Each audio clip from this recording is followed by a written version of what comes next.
నమస్తే, నేను మీ Rajendra. For the పీపుల్కి స్వాగతం. ఆంధ్రప్రదేశ్ రాజకీయాల్లో ఇవాళ కూటమి ప్రభుత్వం పాలనలో ఉంది. విపక్షంగా వైసీపీ పార్టీ ఉంది. దాని నాయకుడిగా జగన్మోహన్ రెడ్డి ఉన్నారు. ఇప్పటికీ జగన్మోహన్ రెడ్డి పార్టీకి సంబంధించినటువంటి మాజీ మంత్రులు అవ్వచ్చు, కొంతమంది నాయకులు అవ్వచ్చు, మాజీ ప్రజాప్రతినిధులు అవ్వచ్చు, ఒక మాట అంటూ ఉంటారు, జగన్మోహన్ రెడ్డి అనే నాయకుడిని ఎదుర్కోగలిగేటటువంటి దమ్ము కూటమి ప్రభుత్వానికి ఉందా అని. ఈ ప్రశ్న ఎంత అసందర్భం, ఈ వాదన ఎంత అప్రస్తుతం, అవసరమా? దేన్ని ఉద్దేశించి ఈ ప్రశ్న, ఈ చర్చ?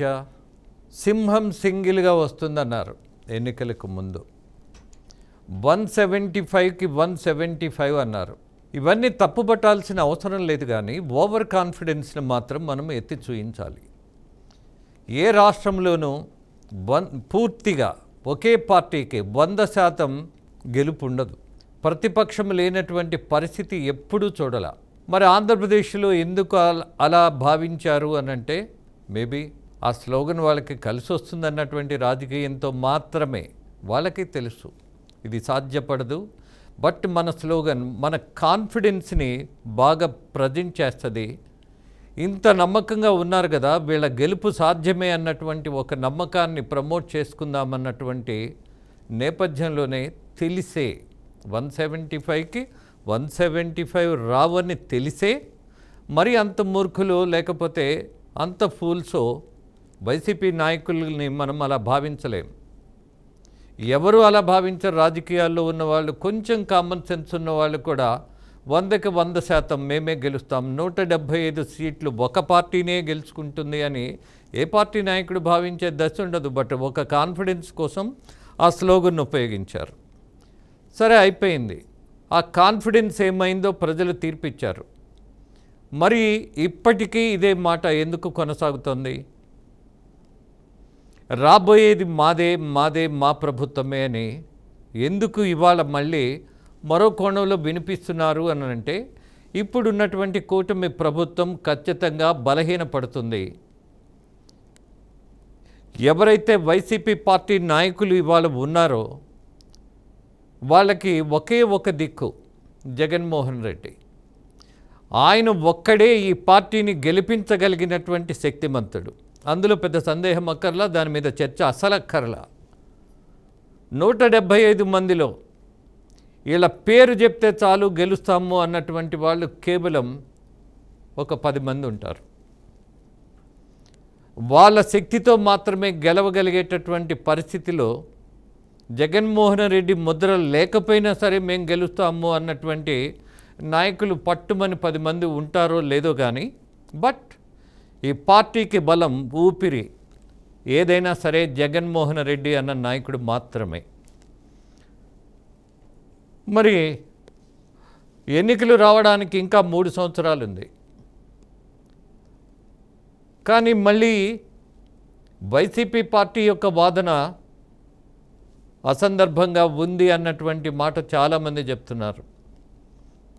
ఈ సింహం సింగిల్గా వస్తే గెలవలేరు అన్నటువంటి వాళ్ళు, మరి ఈ సింహం సింగిల్గా మిగిలిపోతుంటే చూస్తూ ఉన్నటువంటి వాళ్ళు, ఈ సింహాన్ని సింగిల్గా మారుస్తున్నటువంటి వాళ్ళు, ఈ సింహం యొక్క బలాన్ని తగ్గిస్తున్నటువంటి పనికి మాలిన వాదనతో ఇంకా ఆ పార్టీ నాయకులు ఈయన్ని బలహీనపరుస్తున్నప్పుడు, రేపు రాబోయే ఎన్నికలలో ఈ సింహం తిరగబడుతుందా, తిరిగి వెళ్ళిపోతుందా, రాజకీయాల్లో ఉండగలిగే శక్తి మిగిలి ఉంటుందా, ఉండాలన్నటువంటి ఆసక్తి ఉంటుందా, దాంతోపాటు అసలు ఆ అవకాశం ఉంటుందా?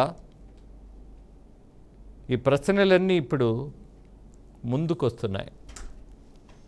వీటికి సమాధానంగా గతాన్ని ఒకసారి కొంతమంది కొంత ప్రవోక్ చేసి చెప్తున్నారు. జగన్మోహన్ రెడ్డిని అసలు రాజకీయాల్లో లేకుండా చేయాలి అని కాంగ్రెస్ పార్టీ భావించింది. ఆ రోజు అధినాయకత్వం అదే నిర్ణయం తీసుకొని ఆయన్ని దారుణంగా, అత్యంత దారుణంగా జైల్లో పెట్టేసింది అని. జైలు ఒక పార్టీ యొక్క గెస్ట్ హౌస్ పెట్టేయడానికి? జైలు గోడల మధ్యకు వెళ్ళాలి అనంటే మధ్యలో కోర్టులు ఉండవా? ఆదేశాలు ఉండవా? కోర్టుల్లో విచారణలు జరగవా? ఏ సాక్ష్యాధారాలు లేకుండానే 16 నెలలు జైల్లో ఉండేటటువంటి పరిస్థితి ఉంటుందా? ఒక పార్టీకి కక్ష ఉంటే ఎస్, ఇవాళ కూడా అదే మాట మాట్లాడుతున్నాం మనం. ఈడీ వస్తుంది, అలాగే సిబిఐ వస్తుంది. ఎప్పుడు మోడీ అనుకుంటే అని. ఫైన్.